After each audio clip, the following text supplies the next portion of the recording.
क्या आपको लगता है कि ईरान और इसराइल की जंग बंदी वाकई अमन है? अगर हाँ, तो रखें ये वीडियो आखिर तक देखें, क्योंकि दास्तान टीवी आपको वो बताने जा रहा है जो बाकी सब छुपाते हैं।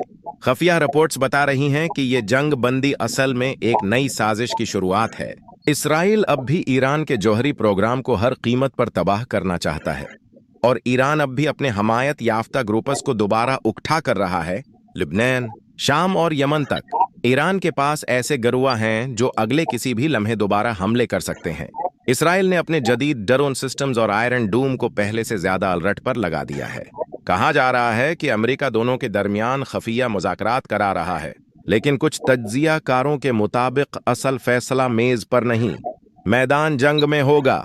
कुछ रिपोर्ट्स के मुताबिक ईरान नई रॉकेट टेक्नोलॉजी आजमाने वाला है और इसराइल उसे हर कीमत पर रोकने को तैयार बैठा है। यानी ये अमन नहीं, ये तूफान से पहले की खामोशी है। अब सवाल ये है, पहला वार कौन करेगा? क्या ईरान फिर से मिसाइल बरसाएगा या इसराइल अचानक हमला कर देगा? अगर आप जानना चाहते हैं कि आगे क्या होने वाला है, तो वीडियो को अभी लाइक करें और दास्तान टीवी को फॉलो करें, क्योंकि हम वो दिखाते हैं जो बाकी सब छुपाते हैं।